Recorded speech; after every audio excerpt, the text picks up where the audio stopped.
Maintenant que nous avons créé notre identity role, vous devrez la voir ici. Le mien se trouve là. Nous pouvons maintenant, avant de lancer, de déployer l'instance EC2, retourner dans votre instance RDS.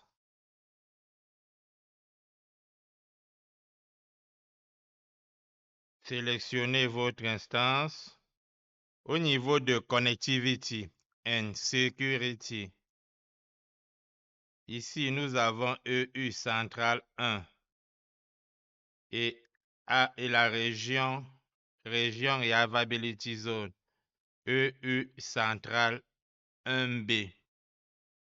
Nous mettrons notre instance dans un autre subnet, dans l'autre subnet privé. Nous allons donc dans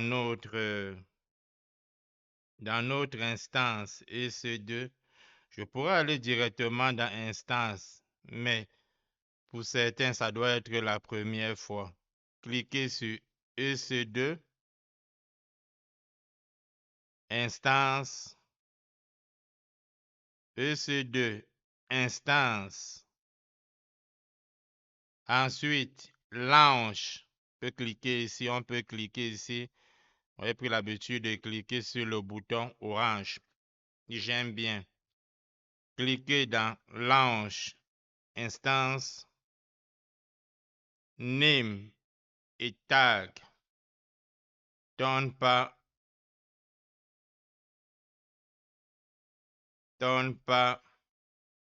EC2. Ça va très bien, pas besoin de faire compliqué. Nous choisissons Amazon Linux.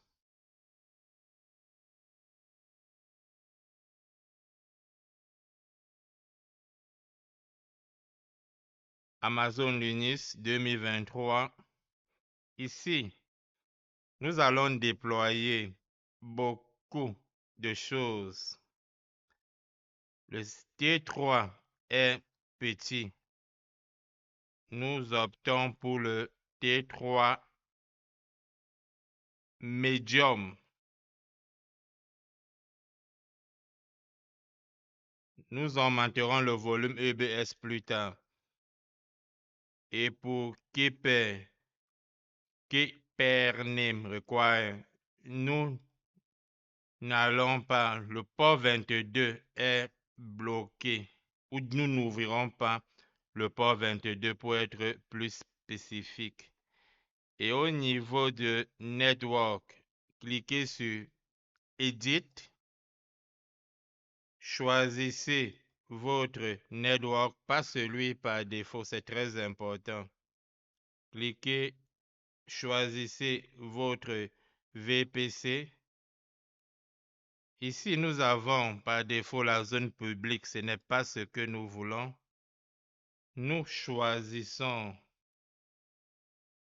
la zone privée,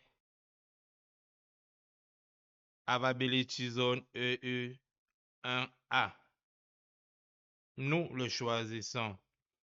Nous pouvons vite fait aller vérifier dans notre RDS. Une fois de plus, nous choisissons. Nous avons EU Central 1B.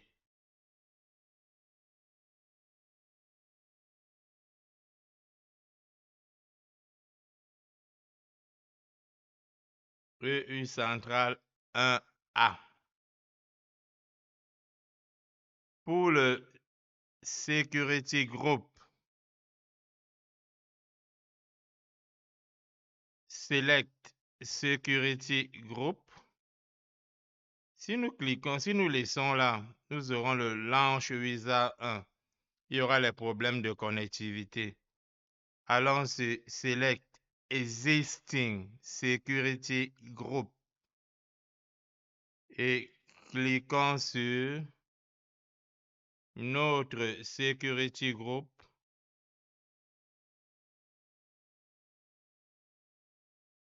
FG Tonpa EC.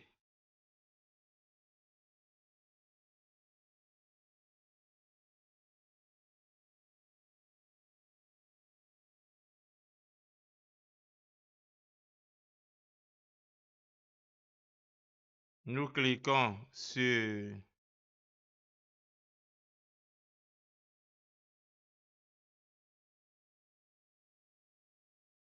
Advanced Details. C'est pas pourquoi j'ai bugué. Et sélectionner Advanced Details.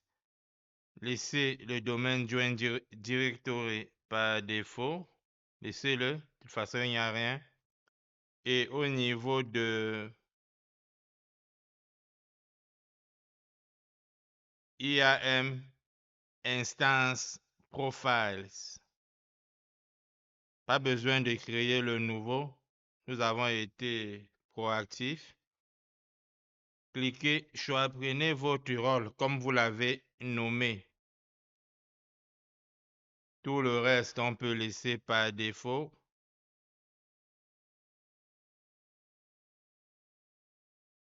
Nous pouvons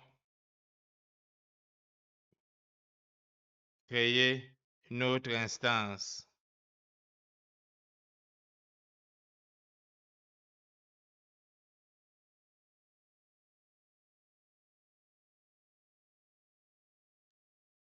Maintenant, nous essayons, nous allons dans instance pour essayer de connecter notre EC2.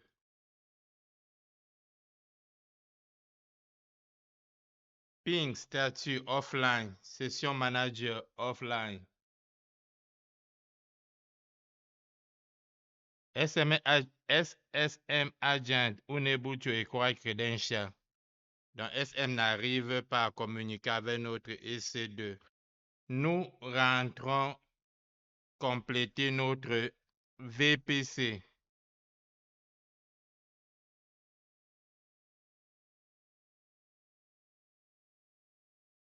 Nous cliquons sur le VPC. Nous allons dans l'onglet élastique IPS, allocate, UE central 1, attaque, name,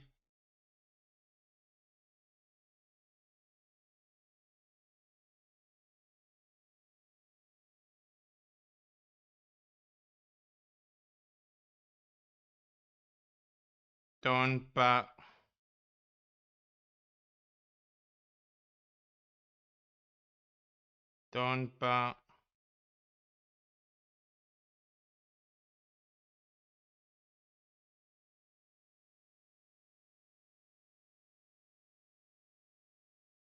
le IP.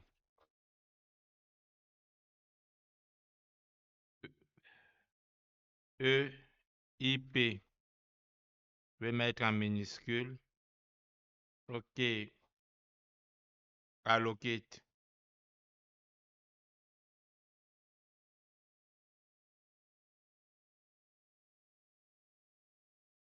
Maintenant, nous allons dans notre NAT Gateway, NAT Gateways, et sur l'onglet NAT,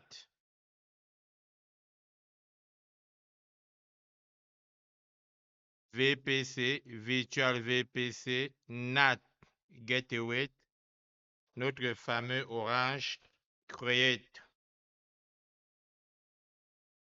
Le name donne pas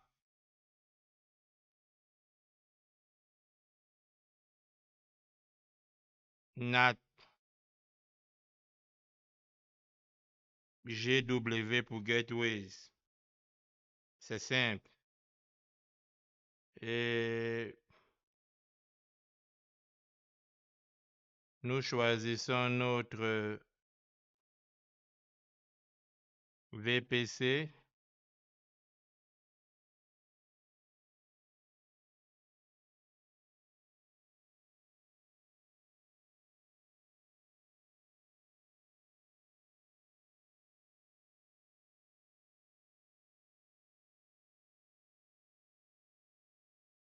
Nous cherchons le tonpa public AZ1 où se trouve notre instance EC2.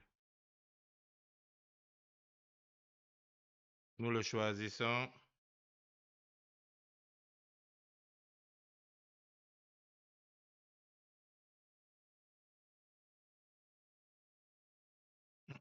Nous avons bien zonal, le nom tonpa NAC Gateways. Nous avons bien choisi la zone où se trouve notre instance EC2. Nous laissons public. En privé, nous ne réglons pas le problème. Nous choisissons notre élastique IP, allocation, name, tonpa NAT Gateways. Nous pouvons créer notre NAT.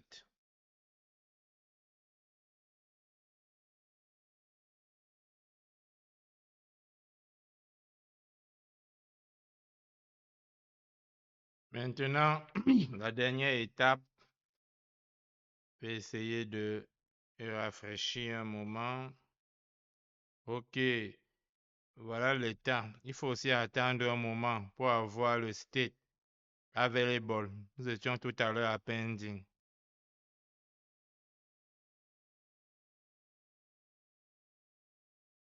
Après avoir créé le NAT Gateways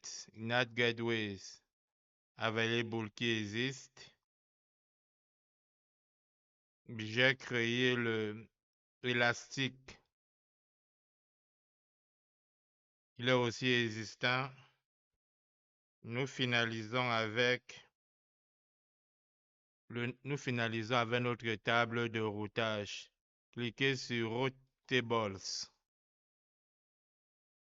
Choisissez le Private. Tonpa Private. Ne vous trompez pas. Edit et route. Add route.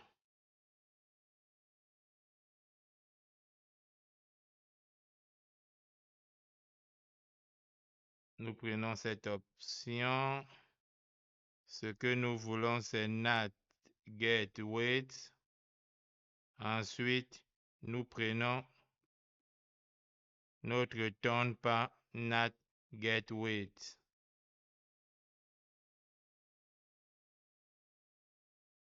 Nous rafraîchissons.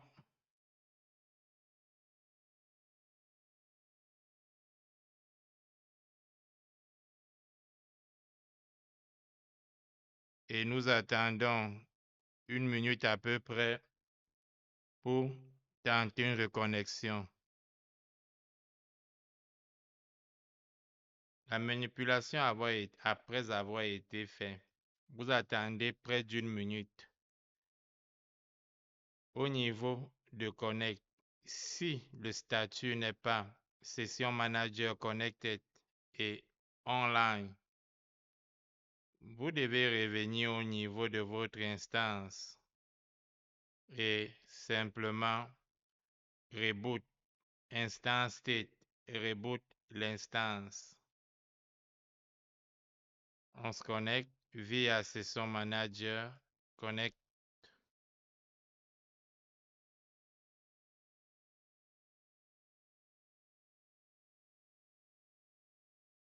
Nous sommes connectés à notre serveur EC2.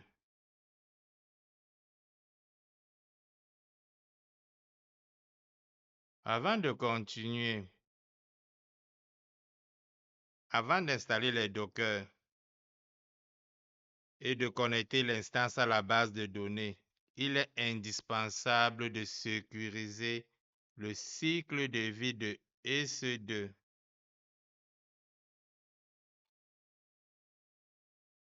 La première méthode ou la première action, c'est Termination Protection. Ce paramètre empêche la suppression accidentelle de l'instance depuis la console. Tant qu'il est activé, l'instance ne peut être supprimée sans avoir désactivé cette protection. Et pour le faire, vous venez dans votre instance, Action, Instance Setting. Je répète, vous sélectionnez votre instance. À côté de l'ange instance, nous avons Action. Vous venez au niveau de Instance Setting et Change Termination Protection. Sur Termination Protection, vous cliquez Enable. Save. Vous ne pouvez plus supprimer votre instance. Vous ne pouvez plus supprimer votre instance. Nous essayons. Nous cliquons notre instance. Nous cliquons dans Terminate Instance. Terminate. Nous avons cette notification que la machine ne peut être supprimée. La seconde manipulation, maintenant, elle concerne, parce que habituellement, lorsque nous supprimons notre instance, nous supprimons de facto le disque l'espace de stockage EBS. Nous changeons ce paramètre avec cette manipulation AWS EC2 Modify Instance Attribute. Cette manipulation change les paramètres par défaut. Comme je l'ai dit, lorsque l'instance EC2 est supprimée, son volume racine EBS est également détruit. Donc, cette manipulation désactive ce paramètre par défaut.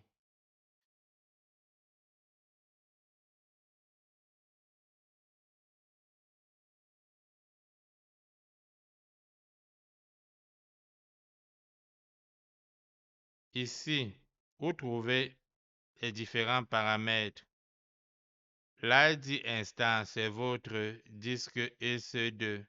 Vous l'avez ici.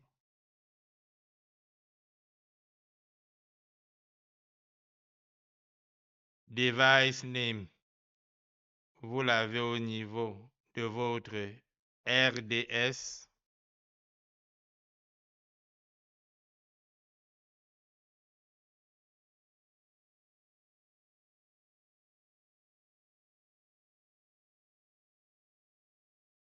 Cliquez vers le bas. Et ici,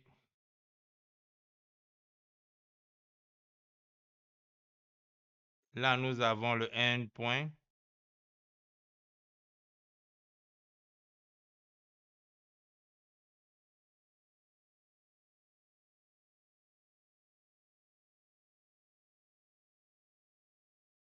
Nous revenons, une petite répétition. Ici, nous avons notre instance ID. Nous l'avons déjà ici. Il est juste beaucoup plus lisible. Vous pouvez le copier aisément. Ça, c'est l'instance ID. AWS2 modifie le comportement de EC2 et block device mapping. Le block device mapping, c'est cette option c'est block device mapping, qui permet de redéfinir la relation entre l'instance de calcul EC2 et le stockage. Donc, à la longue, tu pourras supprimer ton EC2 sans supprimer ton espace de stockage.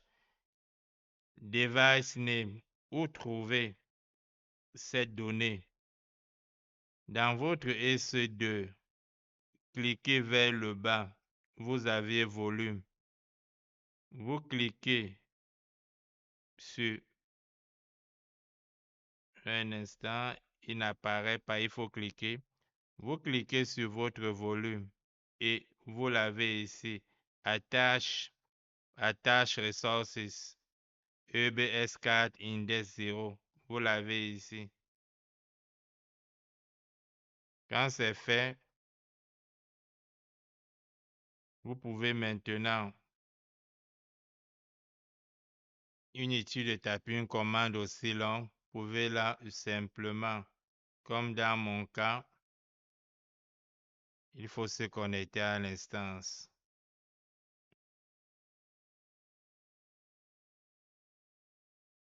On se connecte via l'instance. Je suis simplement revenu au niveau de l'instance. Vous appuyez sur Connect. Assurez-vous bien que vous êtes sur... Non, c'est une erreur. Je me suis laissé emporter. Vous cliquez sur Cloud Shell en haut au niveau de la barre de recherche. Vous avez Cloud Shell ici. Vous cliquez dessus et vous collez. Vous voyez bien, Device Name, l'instance. Maintenant, il faut s'assurer que la commande a été un succès. Et c'est là où vous copiez cette commande.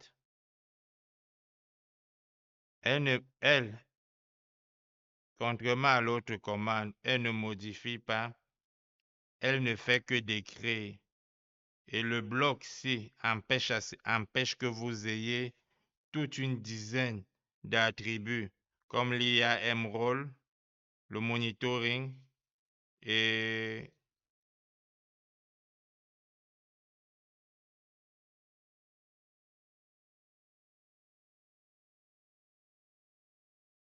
donc c'est une sorte de filtre. Paste, false, la commande est un succès. Maintenant, en cas de compromission de EC2, vous pouvez la supprimer sans supprimer vos données. Une autre manipulation qu'il faut faire, puisque nous allons installer WordPress dans un conteneur Nextcloud, Odo, ce sont des volumes suffisamment importants. Le volume de 8 Go ne suffit pas. Vous venez à gauche, vous cliquez sur votre instance, scrollez vers le bas au niveau de volume, cliquez dessus, venez au niveau de Action, Modify Volume, vous quittez de 8 à 20.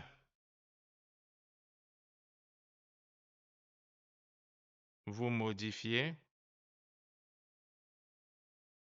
revenez au niveau de votre EC2, bien que je ne crois pas que cela soit nécessaire. Juste reboot. Maintenant, nous sommes prêts pour l'installation des Docker. et des conteneurs